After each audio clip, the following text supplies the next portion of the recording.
Men's national team roster is out and open for discussion. A full weekend of American playoff soccer is ahead, and we discuss brand new USL expansion news from multiple cities. That and more on a Friday edition of Morning Kickaround.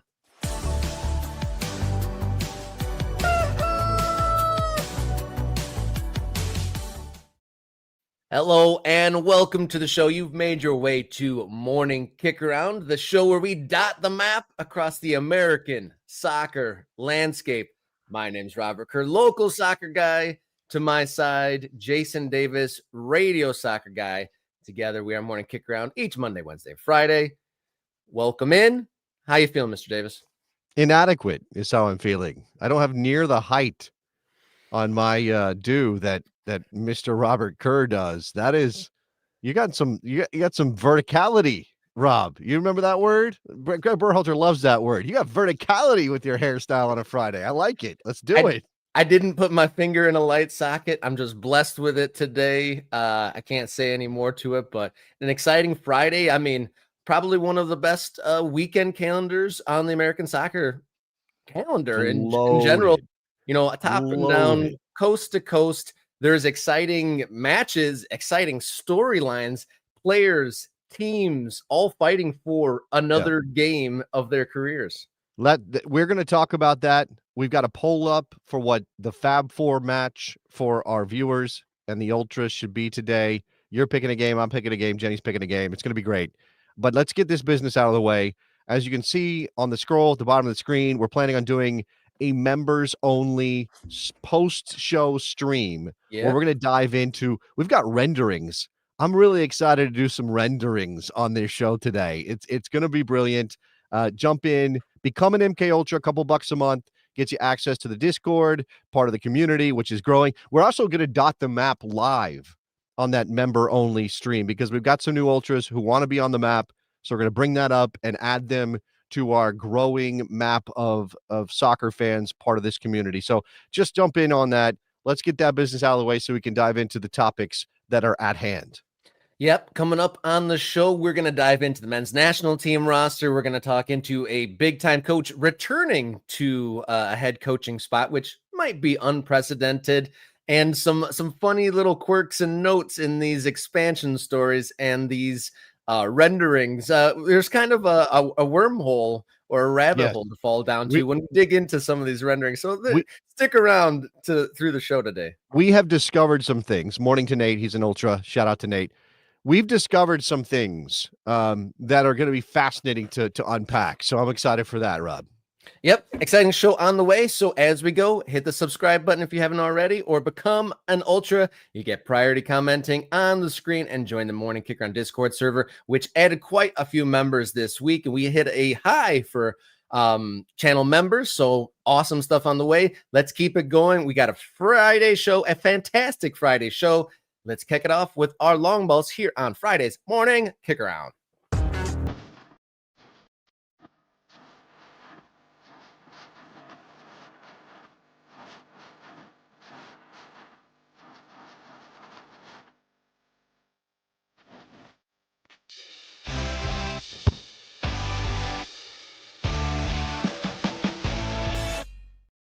The final international break is on our doorstep after an exciting playoff weekend, and the men's national team squad just dropped. So plenty of reactions, some interesting names in there, some interesting names left off. And as a reminder, final window of the year on the 15th, taking on Paraguay, on the 18th, taking on Uruguay. Yeah, the couple of interesting games against South American opponents. Obviously, Paraguay not quite as good as Uruguay, so a little bit different levels there, which I think is interesting. And we'll see how Pochettino handles lineups with that in mind. But if you thought, because he told you so, that Mauricio Pochettino was done experimenting with his team as of September during that international window, sorry, that's not the case at all. He went back on everything he said, as he is wont to do, because this is a different group than we saw in October. You mentioned the names that are not here. You know who's not here? Weston McKennie's not here. Now, Pochettino did say in his media availability yesterday when this roster dropped that Weston McKennie's got a new manager. Luciano Spalletti is now in charge at Juventus, and there is a sense that it would be better for Weston to stay there and get acquainted to Luciano than to come and join the United States for games here across the Atlantic Ocean. Man, it just means, though, Rob, that we're once again in this very, very purgatory kind of thing where we just don't know. Is this a serious camp that we should take anything away from towards the World Cup in 2026? Or is this just, oh, we throw our hands up and go, he's trying some stuff. He's just going to try some stuff. I think that these friendly games actually allow him to be more experimental. I know you said that, reference that he was done with that. Clearly not true. By, some of these things were forced because of necessity, because there's some injuries and some situations. Poch riding the line with keeping club situations positive, while also trying to see other players that he hasn't seen as much of. So I think the friendly nature, I don't think that we have to really focus on it. I think the fact that the competitive nature almost doesn't matter allows him to see more players. And to be fair, the voices online, like, why don't we see this guy? Why don't we see that guy? A lot of those are answered with the Joe Scallies and the Gio Reynas of the world. But there's like the goalie situation. When I first looked at this, is like, what is going on with the goalie situation? No Turner, but Klinsmann back in the mix. I did not think that we'd see more Jonathan Klinsmann. That's for sure. Well, I don't think that means much. I think Klinsmann is just he's just a guy to fill out the roster and have an extra body in camp. I mean, there are 4 goalkeepers here. Do you really need 4 goalkeepers? I think this is mainly about training.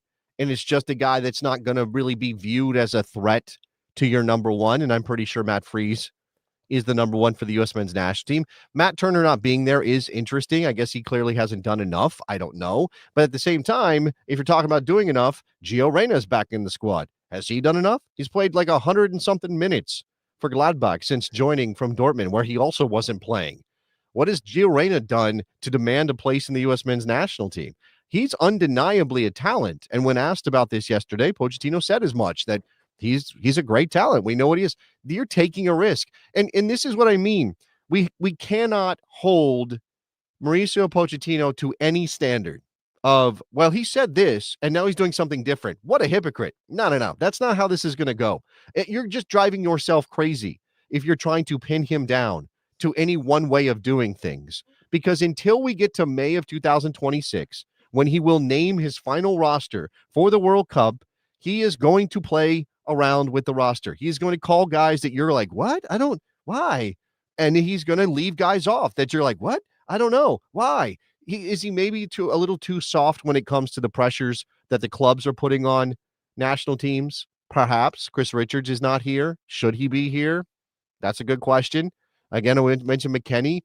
But at the same time, man, I don't think Pochettino views November as necessarily connected directly to what happens next June and July. No, I don't think it is. I want to talk about the forwards in a second, but just like about this window in general, from the commentary I've heard, November is the least popular window for, I'm sure there's a few windows that aren't very popular with the players, but the November one, because December is going to be so busy, that this November is a great preparation time for that. So there is more likely players to not want to make the trip. But I got to say, that aside, in the selections aside, the men's national team kind of has some options forward. I know there's been a lot of hand-wringing in the last few years, like who's going to be the 9, who's going to play forward, do we have an actual goal scorer? And with the reemergence of Pepe in the squad here, Balogun back to health, Haji Wright banging in the goals, and there's other players not even here that are doing well. The forward situation actually looks... Yeah. I do think that this roster presents a conundrum for us as armchair managers trying to figure out how it's going to play. But back to the original point, it's like you can't judge it. Like all this is random and gathering info, I guess, or just putting a team together that's available. Yeah, but he can't judge it outside of what happens in the World Cup. Like, but yeah, that's right. He's getting paid to win games in the World Cup, not to win friendlies in November. But I think you want to be able to formulate an idea. Like, we take what happened in the last camp. All right, we went to a 3-man back line. All right, let me see how this roster connects with that idea of a 3-man back line. Okay, you've got Mark McKenzie here, Tim Ream here, Miles Robinson here, Austin Trusty here. That's 4 center backs. You also have Joe Scally. Is Joe Scally made to play as a wingback? Maybe he can. Is he as effective in that role as Alex Freeman would be or as Serginho Dest would be? That's hard to imagine. Plus, there are 2 wingbacks on the roster in Dest and Freeman. So why do you need Joe Scally? Well, maybe Joe Scally is depth at center back because you're playing a 3-man back line and he can play in that system. Fine. That's okay. That makes sense. I can see that in this roster, even if I might question the individual selections. And there are players not here, like Chris Richards, who I would like to be here. But when you look at the midfielders and you look at the forwards and you go, okay, what does this look like? Is it a 3-man forward line? Because if Christian Pulisic was here, where would he play? Maybe Christian Pulisic would play in combination with Fowler and Balogun, and you have a 3-5-2. But if you don't have Christian Pulisic, now who's playing in that role? Is it Diego Luna? Is that maybe why he is listed in that position? It's very possible, but it doesn't seem obvious. And then there's Gio Reyna, who is the only string puller you've got in that midfielder, in the midfield group. There's no other guy that you would trust to kind of be the creative juice of this team. It's not Adams, definitely. Berhalter, no. Norris, no. Roldan, no. Tessman, no, although he can do some things and as a two-way player maybe has a role in this. So, but if Gio Reyna is the only guy that can do it, does that mean you have to start him when he's played 132 minutes or whatever it is for Borussia Mönchengladbach and is clearly not at a starter level of fitness right now?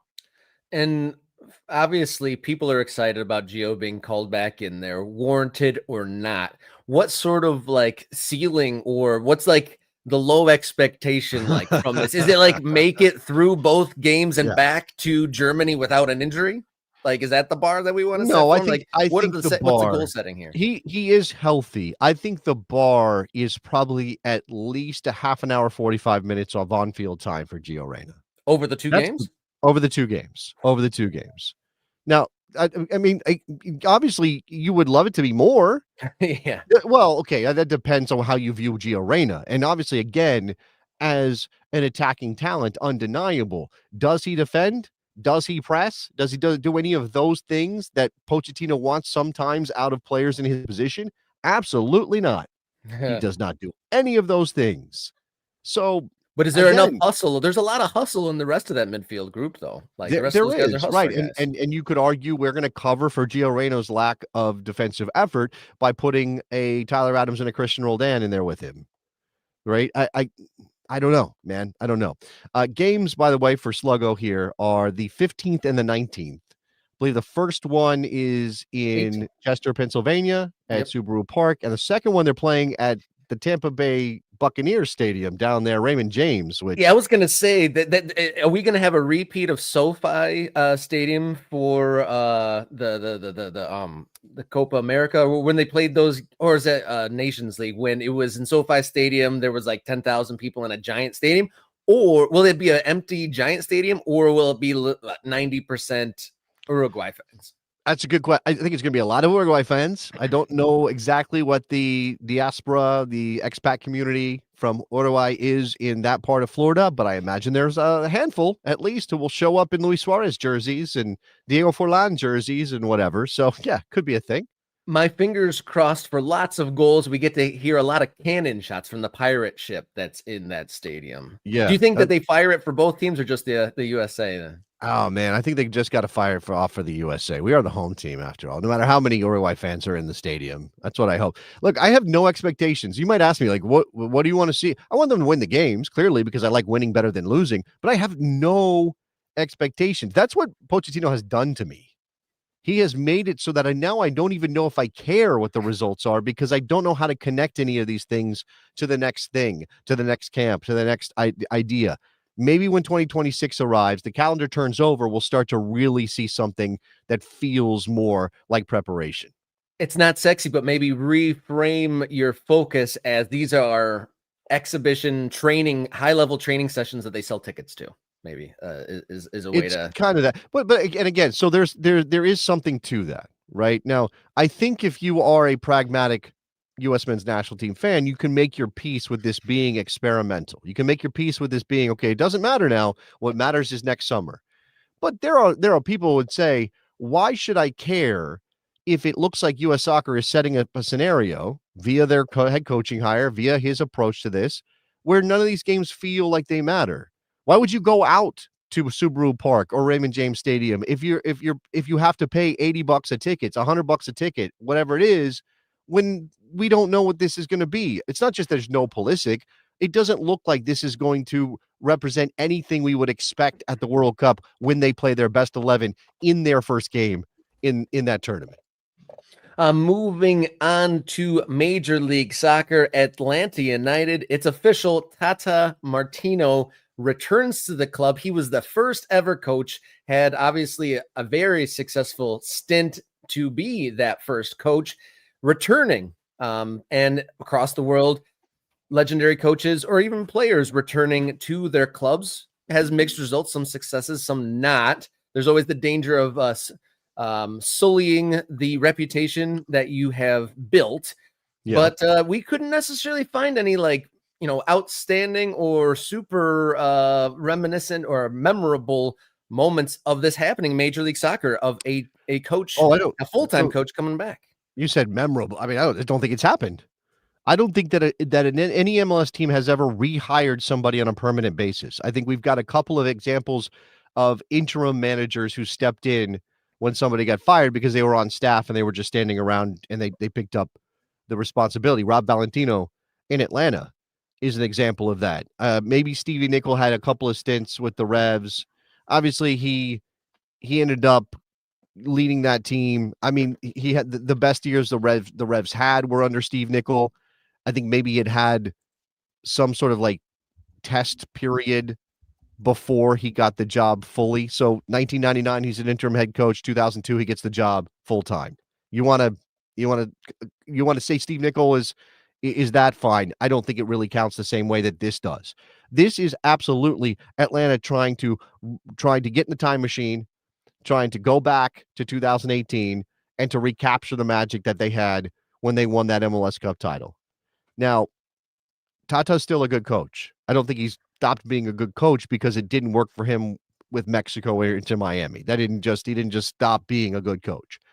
There is a different vibe in Atlanta now. It's a different kind of team. Yes, Miguel Almiron is there, and it's possible they'll re-sign Joseph Martinez for the vibes because he's available now. He won't be their main guy, right? Latte Lath is who they spent all the money on. I also think that, it's worth pointing out that there is a pall cast over Atlanta United right now with Garth Lagerwey being sick. He's had to step away from the team because of treatment for cancer. I believe Chris Henderson is an incredibly smart soccer man and knows this league inside and out and can build this team on his own. But there is danger here, right? There is a question of whether or not you can actually recapture what Tata was the first time in Atlanta. Yeah, they had magic in a bottle there. That was the best, I mean, LAFC has contested them on all their records and their best start and all that. But I mean, lightning in a bottle, the top level coach, lots of time to plan. They got the right players. It all came together magically there. And like you said, it is dangerous. Can lightning strike twice, so to speak? And will there be enough patience this time? Will he feel the same way about it? There's probably some jaded people in that building that were once, had sparkles in their eyes with all the success they had early on. And will there be this is how it used to be, and which is not a helpful vibe to have when you are trying to push forward success, getting a whole organization back to a winning habit. So doing the remember whens is not necessarily the most constructive way to progress. But at the same time, right? At the same time, who could Atlanta United have gone out and hired who had a better resume than Tata Martino? True. Right? There's not anybody kind of sitting there that you go, oh, that guy is absolutely. There's no such thing as a sure thing. There's no such thing as a sure thing. And they thought maybe they had that with a former MLS Cup winner in Ronny Deila, and that didn't work. Is Tata Martino a better coach than Ronny Deila? I would think, based on his resume, probably, better. Again, that doesn't guarantee it will work, but you're trying to mitigate your risk. You're trying to bring the floor up as high as possible. And I think Tata represents moving the floor up. as opposed to, shooting for the moon, which is what they did with Frank de Boer, wrong hire. What they did with Gabriel Einsa, wrong hire. Like they need somebody who knows this league, is accustomed to this league, who feels comfortable in this environment. Recapturing the magic is always dicey, but we'll see. Do we have any? We definitely have examples of this in English football. I don't have any off the top of my head. I The didn't do one the that research. jumps out at me always, as far as someone that left and came back and did well, was Jose Mourinho coming back to Chelsea. Is the one that people wrung their hands over of, like, could he recreate the magic? And to a degree, he did. It was gnarly. It was definitely like peak Jose Mourinho, like making people suffer for the success, but it did happen. But the list of coaches returning is often not as successful. Another successful one, though, is Eddie Howe at Bournemouth. Okay. He came a couple different times, and then there was a lot of references to Neil Warnock. He's had like 90,000 jobs. I think it was like 90 jobs at 60 clubs, so he went back a number of times. But yeah, Major League Soccer, not a lot of, as much as there is a churn of coaches and you see the same names in MLS coaching circles returning to the same club, surprisingly not included in there. Yeah, absolutely. But we should move on to this weekend's Fab Four, probably one of the hardest weekends to pick. There's so many storylines and big time matchups. Playoffs up and down the divisions from coast to coast, storylines, competitive ones, lot to pick from. The tradition of how we do this: Jason goes first, I go second, producer Jenny third, and the listeners, the chat, the members most specifically, get their shout in for Fab Four, the fourth pick. So lead the way, Mr. Davis. What is your top choice for Fab Four this weekend? Yeah, if you want to promote the game you care about most, become a member, and we will take your suggestion into consideration. I'm going to bring up the MLS Cup playoff bracket right here because I am taking Inter Miami and Nashville. Game 3 in Fort Lauderdale. The subplot here: Luis Suarez given a 1-game suspension for his kick on Andy Nahar in Game 2. We will talk more about that in moments on the show, so don't think we're done with that topic. This is pressure on Inter Miami after what happened last year against Atlanta and the failure to follow through on winning the MLS Cup, because they had everything else except for now Open Cup, but they've got everything else sort of that's the big time on offer trophies that this league presents. Leagues Cup, they've won a supporter shield. Messi signed a new contract, but I don't think that you've got this sense that he's going to play forever. He's got a couple of shots left. This is one of them. They're dwindling. Of course, Jordi Alba's retiring. Sergio Busquets is retiring. They have some questions here about whether they can follow through. Javier Mascherano in his first year, do they have what it takes? Nashville's a good team. That is a good soccer team. They're solid. BJ Callahan has unleashed them a little bit with Sam Surridge having an incredible year goal scoring. I love this game from the pure entertainment value possible, because Inter Miami is not going to defend very much. So that leaves a possibility that Nashville can find some goals, and we could end up, instead of a cagey knockout affair, 0-0, going to penalties, this could be 2-2, 3-3. This could be crazy going into a penalty kick shootout. Yeah, if you remember last year, they were amazing in the regular season, were Miami, but the season considered, due to the nature of Major League Soccer, the season deemed to be a failure because of that first round exit. And it's wild how the situation is bringing itself up once again to have a Game 3. My pick for Fab 4, the second pick of Fab 4 of the weekend, North Carolina FC versus Rhode Island. And this, large part of my selection of this is what we talked about on the show midweek. North Carolina FC saying they aren't going to field the team next year. They're going to wait until the hypothetical or proposed Division 1 in a few years. So players finding out they only have 2 months of pay, got to find a new team next year. But, oh, by the way, there is actually, the biggest game of the season at the weekend. They are hosting the upstart Rhode Island FC.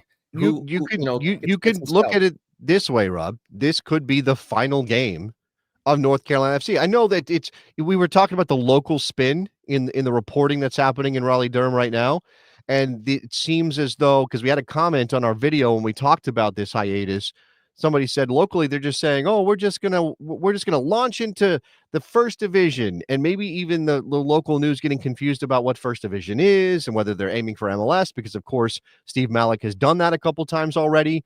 So there's this sense that this is like being spun a certain way locally, but it's possible that they never get back on the field.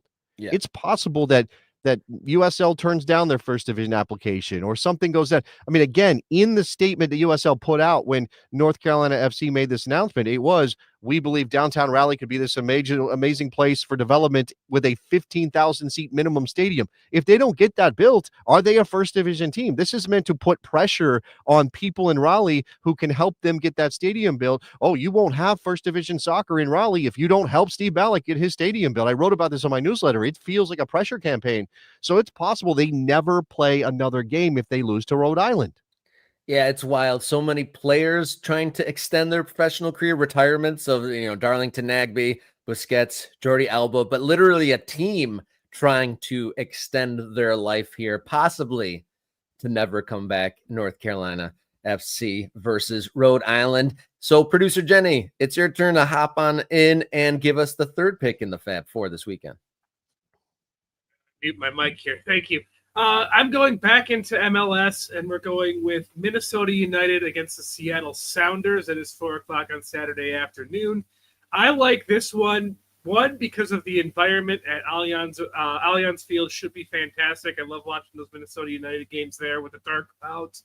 And also because you don't know which game you're going to get. Are you going to get a cagey 0-0 like game one of this series that Minnesota United need to squeeze out penalties, or are you going to get this Wild West attacking romp that you got in game two, where Seattle took a 4-2 victory home? So looking forward to watching that one, 4 o'clock on Saturday. Yeah, definitely. That's one to look out for. So we got 2 MLS matchups and a USL championship. So chat members, what are you looking out for this weekend? We'll look at the poll that we have on the YouTube channel page in a moment, but going into the chat, we got a shout for double Portland versus San Diego, both in the NWSL and MLS. That's a fun note that across leagues, the men's and the women's teams both playing each other in the playoffs. Got a couple shouts for that. Just a offhand comment. Tulsa Mario, loving your kit this morning, and he's shouting out Tulsa and Phoenix, of course, our top Tulsa supporter in the chat. And then switching over, looking at the poll we put up early this morning on the Morning Kickaround page. And it looks like the Fab Four choice from the chat, or from the members rather, Cincinnati versus Columbus. Hell is real. Darlington Nagbe trying to extend his professional career with. That'll be a good game. That'll be good. Columbus. I think it's going to be pretty cagey. I mentioned the possibility of caginess in this round with game 3, deciding whether you move forward or not. You know that Cincinnati is going to be focused on preventing Columbus from scoring goals. Whether they get goals of their own is kind of going to be down to whether Evander can make something happen. Remember that Kubo was suspended because he picked up the red card in game 2, which allowed Columbus the extra man and to go on to the victory. So that's something too. That game winning the poll makes sense to me. I see that you also put on the poll Washington versus Racing Louisville in the NWSL. Rob, that's a game I'm going to be attending tomorrow. Going to be out at Audi Field. Yeah, shout out to my friend Matt, who's going to go with me to watch that game. So I'm excited for that. If you are DC based and happen to be there, say hi. Just give me a shout out. But yeah, NWSL is bringing some heat. USL Championship bringing some heat as well. Miami, Nashville is my pick. Do we have any playoffs in USL League One that deserve just a mention at all, Rob? Do we have anything on that schedule? Do we have anything on that schedule? I don't have anything pulled up, but I do know that Portland Hearts of Pine, probably the story of the season at that level, and they are fighting for their lives, taking on Spokane, and then the other game, one Knoxville and Naples. You're giving me the finger. You always say Spokane, and I've never heard anybody else in my life say Spokane. So it stops me every single time you do Spoken. Spokane, I believe is how it's mostly said. Spokane. Yeah, that's on Sunday in Spokane. Spokane Velocity, and Portland Hearts of Pine is who that is. So let's go. Well, okay, so if we're going on the pronunciation train, what is your very creative way of saying Knoxville then? Knox VJ is how I guess I would say that if I throw in the Spanish. Knoxville. Knoxville. All right, that's good. That's a good round of Fab Four. Oh yeah, Fab Four was good fun. Thanks for chiming in, chat. Big weekend, up and down the divisions, coast to coast, dotting the map with storylines and great winner take all matchups coming up this weekend. So really exciting weekend ahead. We didn't talk about it too much, but we want 5 either super thanks or members because we want to do a bonus segment at the end of the show. So get on in there. If you've already subscribed, thank you. But if you want to step it up a notch, become a member or hit the bottom underneath. It says thanks. That's a super thanks. You can help donate to the show, help keep this going because we have some stuff in our pocket. We'd like to continue the show, do a bonus segment at the end of our Friday show. So please, super thanks or memberships. It'll help this show and it'll create more content for all of us. All right, we're moving on to our hot topic of the day. We touched on it a little bit, but is Inter Miami becoming one of the big two with their behavior from Spain? That on Hot Topic here on Morning Kickaround.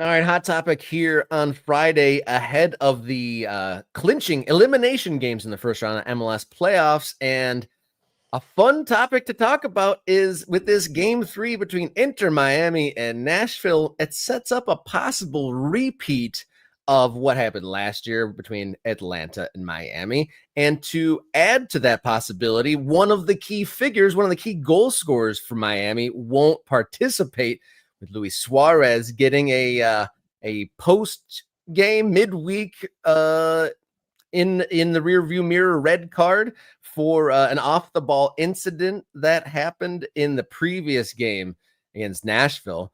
But what's entertaining here is kind of showing a little bit of that Real Madrid complain about everything, woe is me attitude, bringing the Spanish Big Two energy to MLS here, our Miami.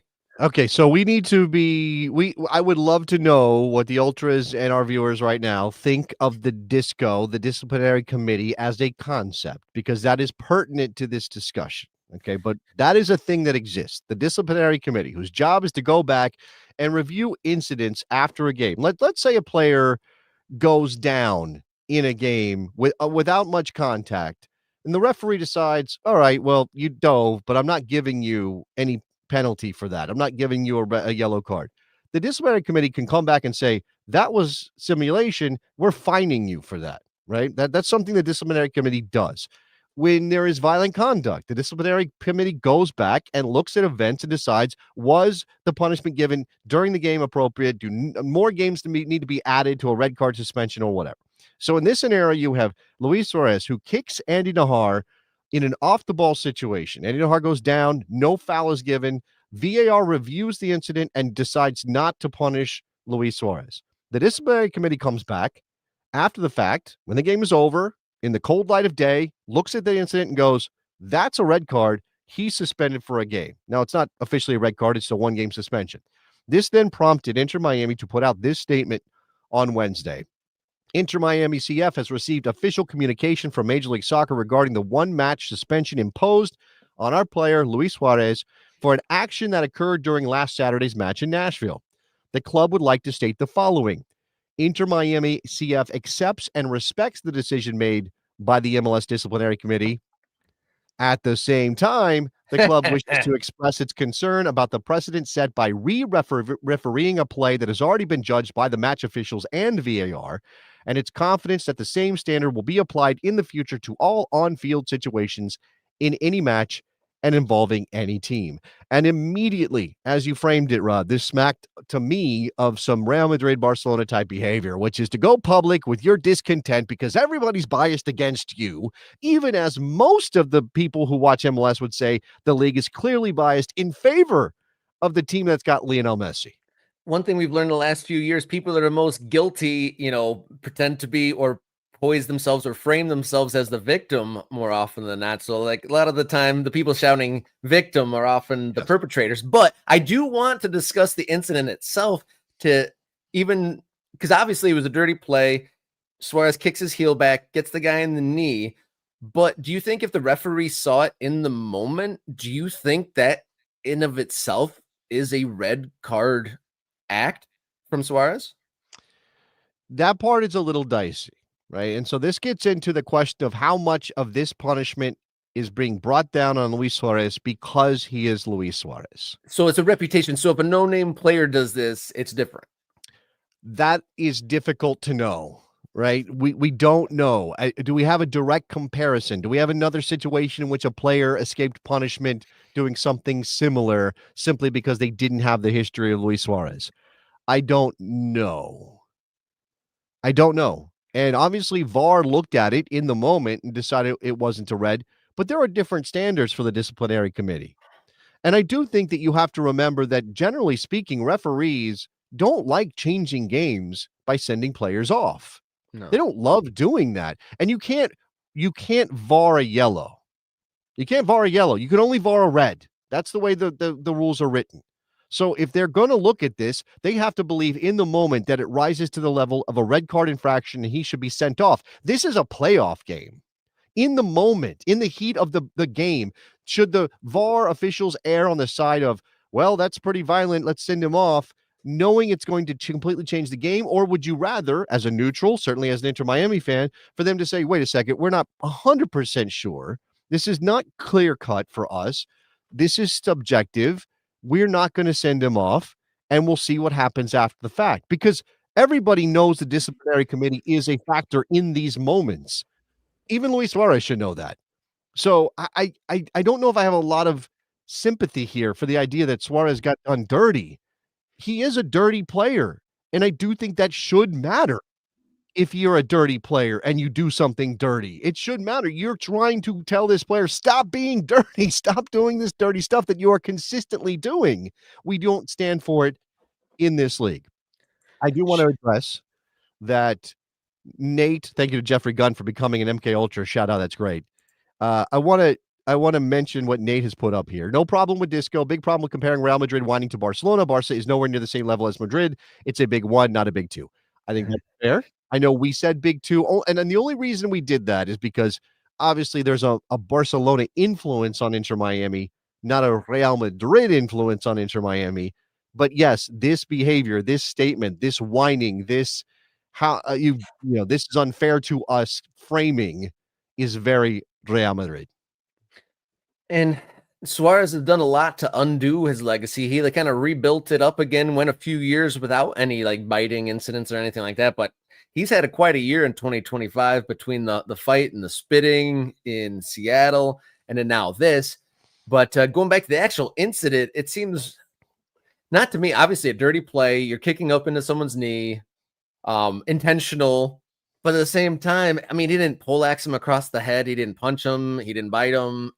It seems like a yellow. If the ref saw it, be like, all right, hold on. Dirty play, here's a yellow. Okay, here's what is tough, because again, this is our game. And in our game, we have incentivized players to go down and to complain and roll around and do the thing, right? That is part, whether you hate it, love it, whatever, it's part of the game, right? So Andy Najar goes down and he stays down. He doesn't go, ow, my knee, and then get back up and start playing again. He goes, ow, my knee, and he stays down.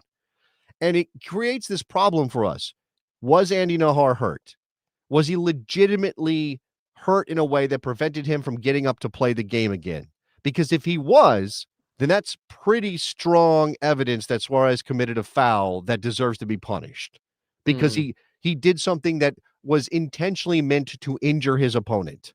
Right? The only reason you kick there is to hurt your opponent. You're trying to injure him. That's the thing that maybe is getting lost here. Well, did he kick him really hard? Was this rise? Did he punch him in the face? He intentionally kicked a soccer player who last time I checked needs his legs to play soccer in the knee. Even if he didn't do anything that really injured Nahar, even if Nahar is simulating and playing it up, Suarez committed the action of trying to injure Nahar. Let's not forget about that. And again, he's a player with a reputation. He's a player that has been known to do these things.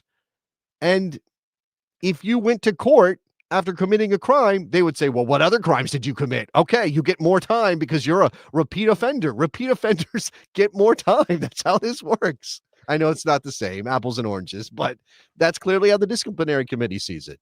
All right, so now this sets up just such a compelling storyline for this game 3 now. So they were already up against it. Obviously, Miami doesn't want a repeat of last year. They were probably embarrassed about losing to Atlanta. They were embarrassed. I mean, Tata Martino lost his job, and there was a big shakeup because of all that, and the season considered a failure because even though they had an amazing regular season, the first round outage, not good for the season. Obviously, didn't come home with that MLS Cup. So without one of the key figures in the elimination game, not having one of the pivotal Messi partners not in there, sets up for quite an exciting finale. Even though you probably want to see more good players on the field for this game, it just adds another interesting storyline here. Well, okay, I think it's really what's fascinating here is that if Suarez is available, Suarez starts because he's Luis Suarez, and because at his best, he is an incredible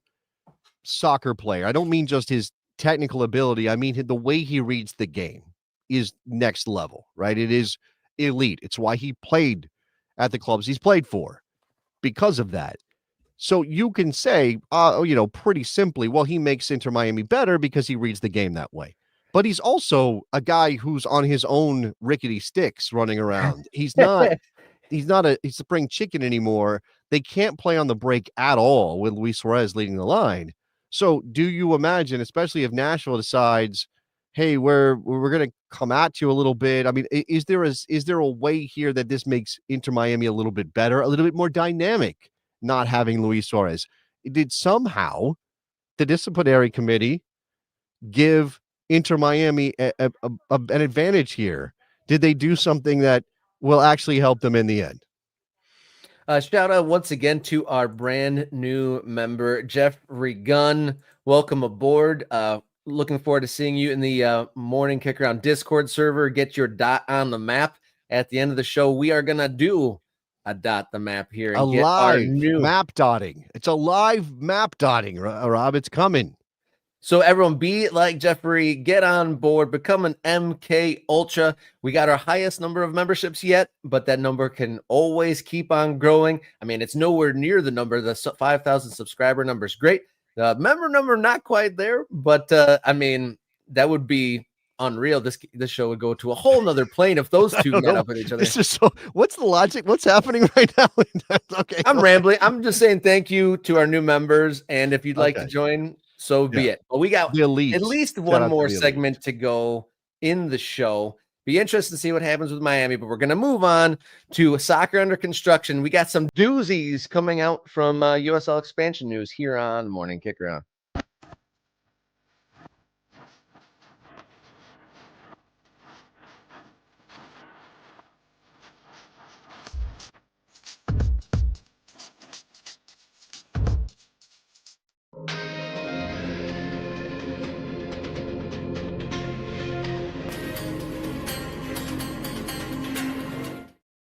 Soccer under construction here on Morning Kickaround. There's some notes and updates from across the country to catch up on. Become a subscriber or a member as we get going. Leading this kind of news update, Rodeo SC announced this week a future USL League One team in Cecilia, Texas, which is just 40. Salina, Salina, wow. Texas. Mm-hmm. Got my C names screwy, but Salina, Texas, 28 miles south of Sherman, where Texoma FC was located, is going to be one of the many forthcoming new USL teams in Texas.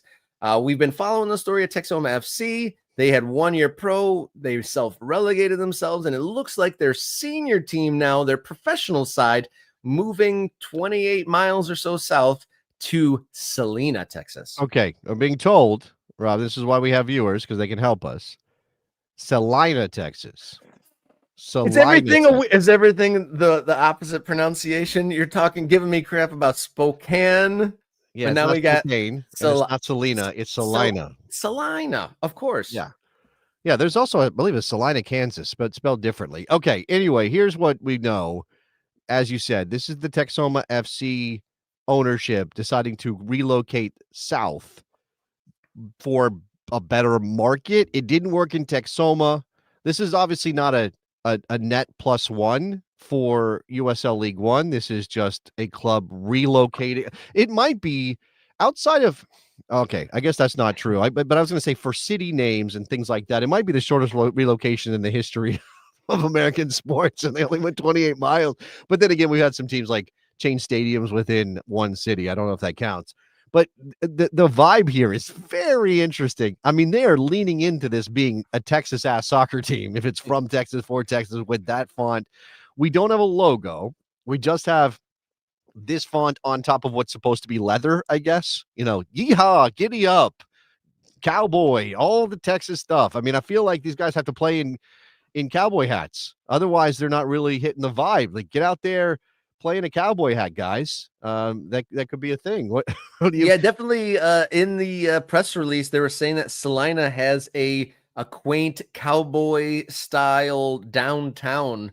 So I guess it's all on theme here. But there's some interesting notes about kind of the ownership group and kind of some of their intentions, I guess, overtures. Yeah, I'm going to bring in a little bit more information from this Salina situation and what this team is trying to do. It is a weird thing to relocate this locally, right? That's Messy. a thing. It is a weird thing the way that they are branding this. We do have Chris saying this name is so stupid to me, not having any sort of location in the name is horrible, right? Texoma was not a town name, but it was a place. Like there's a place in a general region called Texoma, right? Here is the webpage for Rodeo FC, which, by the way, Rob initially called Rodeo FC because clearly pronunciation is not soccer club, not FC, it's SC. Give them credit for that. They went with soccer club. This is their mission page. And I picked up on something pretty quickly, Rob. And I believe I'm being proven correct here. So it talks about, I don't want to read all of this, but it talks about a path to pro system for young athletes. And then, and actually it's right there. I had read the first point, which is servant leadership, which is very Christian coded. And then if you read that, actually, you read the intro, it says, guided by faith, family, and strong values, we believe soccer is more than a game. It's a platform for teaching life lessons, building character, and developing champions. So then we get to servant leadership, which, again, as I said, is super Christian coded. And then you get family-centric culture.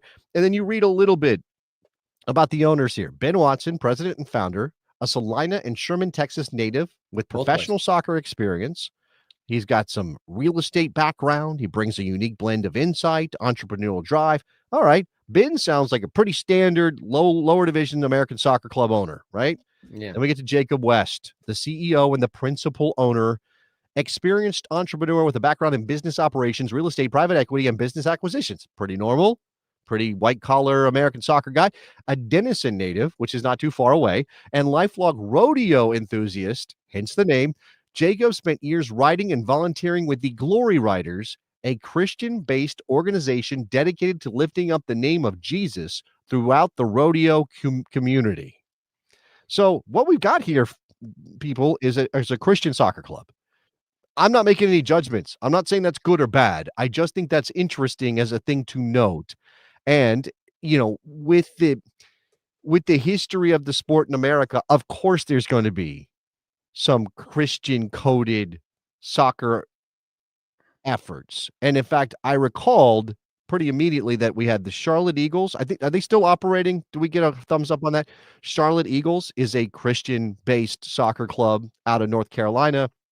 And I don't know if it's quite the same because I don't think they've been as forward with it. And I don't know that MLS would be on board. FC Cincinnati, the logo for FC Cincinnati, which is that I should have brought it up here, but it's got the lion with The the sword and the if wings. you've ever seen the FC Cincinnati badge, you know about the lion and the sword and the wings. The winged lion is called the Lion of St. Mark, and it is an evangelical symbol. And I recalled Pablo Maurer, then with the Athletic, I believe, 2018, when FC Cincinnati rebranded following their move from USL to MLS. He said, "Why is this on there? This is very Christian coded. You know, is this the way that you represent an entire city, many of whom are not Christian, whether because they don't follow that they're, you know, they're American but don't follow that faith, or they're sort of born into the culture but don't follow it, or because they have a different faith altogether." You know, I'm going to let people decide whether this is a thing that is potentially problematic. It doesn't have to be, obviously, but it does get into kind of weird places when you're talking about preaching and soccer together. If you are potentially making certain elements of your local fan base or your potential local fan base feel excluded. Yeah, this Rodeo SC will initially play its home matches at Bobcat Stadium in 2027, which is a large high school stadium in the area.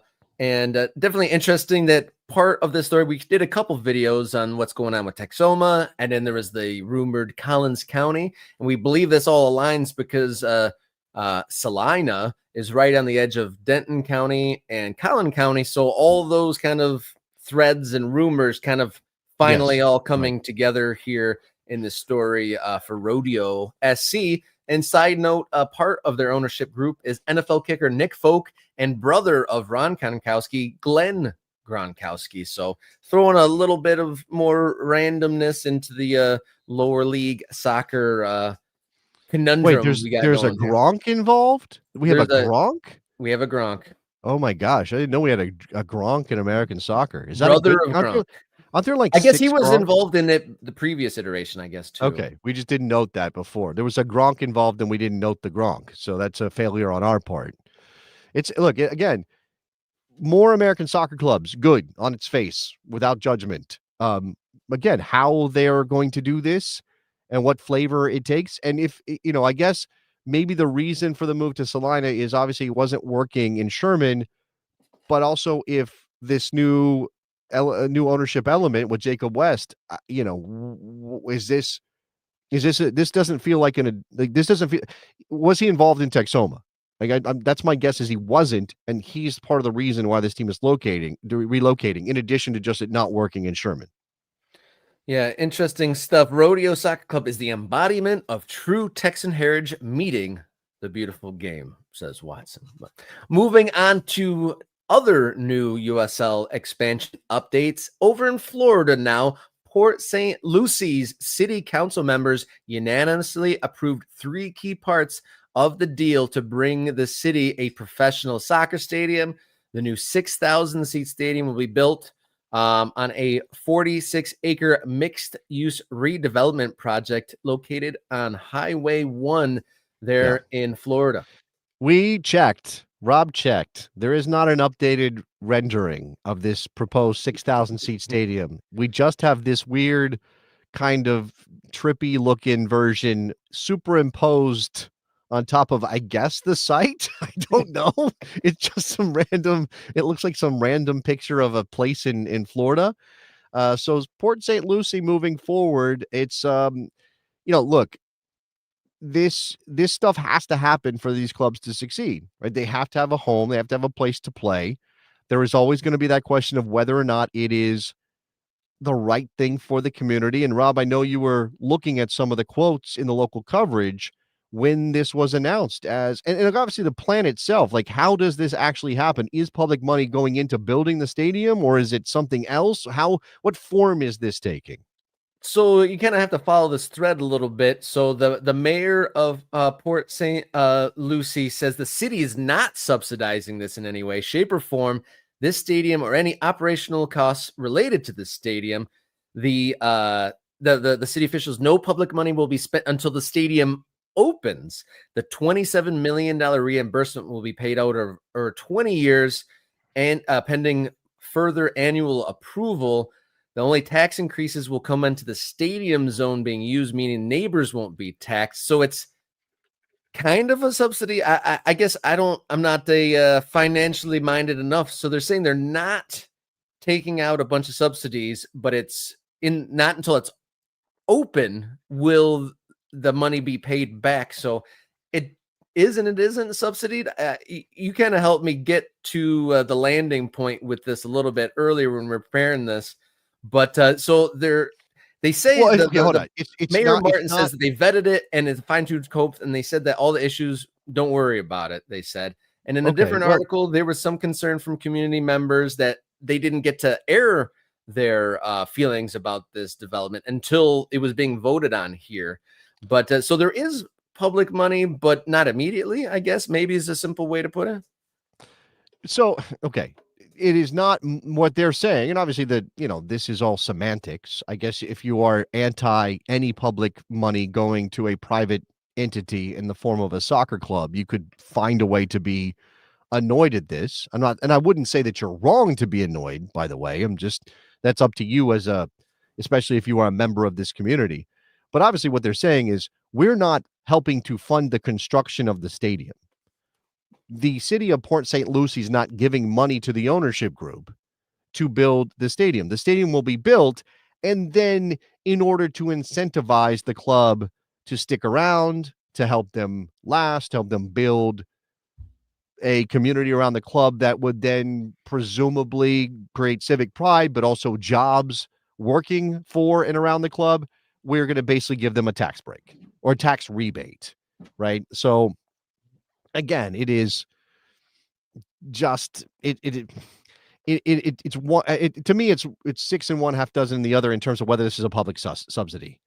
But again, like it's a 6,000 seat stadium. We're not talking about building a 50,000 seat building and the money that goes into that. What were some of the quotes though, Rob? Because again, that was sort of illustrative of the way that this played out locally. Yeah, there were some local frustrations that there wasn't a lot of like public hearings, and the neighbors didn't really get a lot of say before there was a vote. But some of the quotes from the residents here at the city council meeting this week is just kind of amusing. So one gentleman quoted here in this article on WPTV, "I fully support it," said one resident. "I support you guys in whatever you're doing. I commend you for bringing in a good project to my city. Coming from a 41-year-old millennial, I'm downright excited about this." But then there are other voices. It says in the article, Jennifer Harris, a resident, says, "Not one time did a single person in my community or neighborhood say that this is what they wanted." So from the two quotes pulled here, some mixed reception from the well local. Okay, let's consider both these things, Riley, right? The 41-year-old millennial who probably is a soccer fan, has grown up with soccer kind of swirling around him and is now excited to have his own team. These are the people that as American soccer boosters we want to connect with. This is the people we want to see have something like a local team in Port St. Lucie, Florida, that they can jump on board with and help grow our game that we care about and love so much. On the other side of this is a woman saying nobody asked for this. Now, she can't know that. She can't know that there's no, but then again, it's also a matter of inception, right? Does somebody just kind of sitting around their kitchen table, on a Sunday, enjoying whatever the view is out their window in Port St. Lucie, Florida, go, you know what? I want a soccer team. I want a soccer stadium in my town. Let me go to the city council and tell them about my idea that we should get a soccer team in town. That does happen, but I don't know that just because nobody quote unquote asked for it means it's a bad idea, right? The ownership of Port St. Lucie came to the city and said, this is what we want to do. Let's work out a deal that maybe allows us to build a stadium and the city to reap some benefits. And those public-private partnerships can be very good for a community. It's always the devil is in the details is the problem here. Yeah, devil in the details indeed. But interesting things happening in Florida. On the other side of the peninsula, we talked to Sarasota Paradise earlier in the week, an amateur team going pro. So I recommend you go back in the morning kick around video list and check out the Sarasota stuff amongst the teams. Just remind everybody. Yes, please go do that.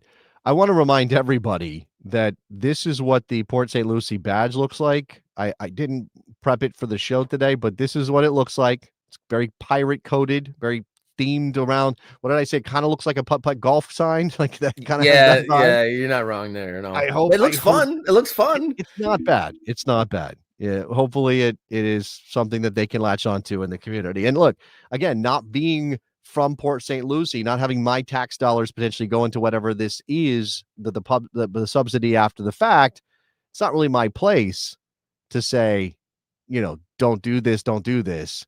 But I want soccer clubs, so go Port St. Lucie. Yeah, indeed you do. Thank you to our brand new member. Thank you for getting in there, Mr. Jeffrey Gunn. We have at least one more item of news. Are we going to do that or no? Which one are you talking about? You're going to have to say it to me. The one on the West Coast. The one on the West Coast. That's coming up in our members only stream, which is starting. You should have a clock on your stream right now if you're in the chat. In less than 5 minutes, we have now started the clock to go members only. So this is your last call. Become an MK Ultra to get access to the bonus that we're about to do, which includes some renderings and some pretty incredible renderings that I'm very excited to get into. With Rob just teased it, a West Coast situation. So we are going to go Pirates and Cowboys. Very funny. That's the themes today. Pirates and Cowboys. Man, it's like perfectly made for a 6-year-old.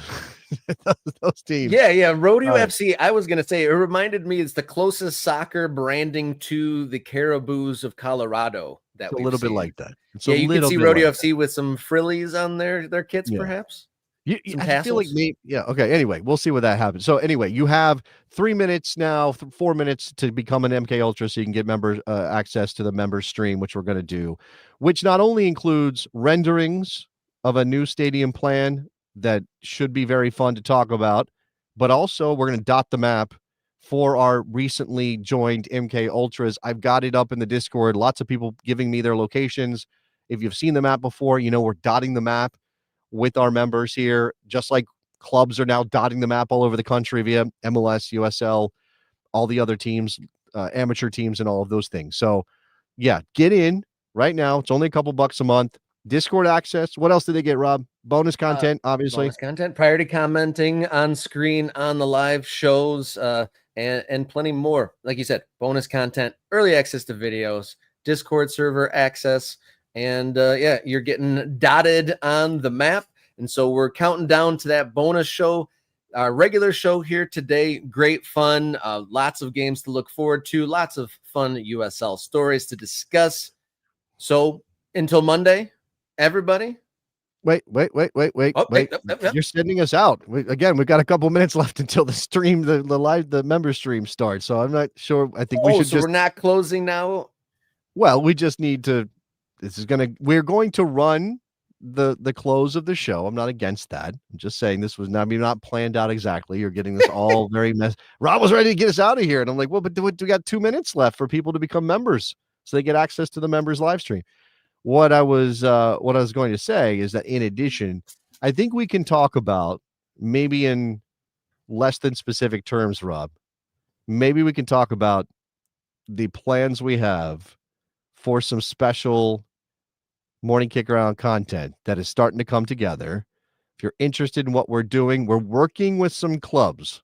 Can I say that? Can I drop that as a breadcrumb? We're working with some clubs to do something pretty cool. That if you are an American soccer fan who is fascinated by the growth of the game, wants to see the game grow, maybe wants to understand how all of this is happening and how people are trying to make it work, become an ultra so you can get access to that. And we'll throw out some Easter egg stuff in the members only stream. Does that sound like a plan? Yeah, that sounds like a good time. And thank you for kind of surmising it like that, or summarizing is probably surmising and summarizing in Spokane and in Salina and the famous old Central American country of Ecuador too, right? The old Central American country of Ecuador. Yes, absolutely. I had this moment this morning. I was like, did this person end up going to Birmingham, Alabama? And I was like, oh, damn it. I'm so soccer brained now. I say Birmingham, Alabama. And I've lived in Alabama. I know it's not Birmingham, Alabama. I know it is Birmingham. That's how we say it. It's different. Try to say Mobile, Alabama with a Brummie accent next. Oh, I don't even. How would you do that? Well, you go Birmingham, Mobile, or something like that. I'm not sure, but guys, get a membership in. We're gonna go. 30 seconds to a members only. And before we switch over, random dude, become a member because this is funny. It's gonna be funny when a bull themed club plays rodeo. The memes will write themselves, and that will be fun. All right, here we go. Now send us out, Rob. All right, great show. Great weekend of soccer ahead. Until Monday when we're live again, enjoy your soccer, guys.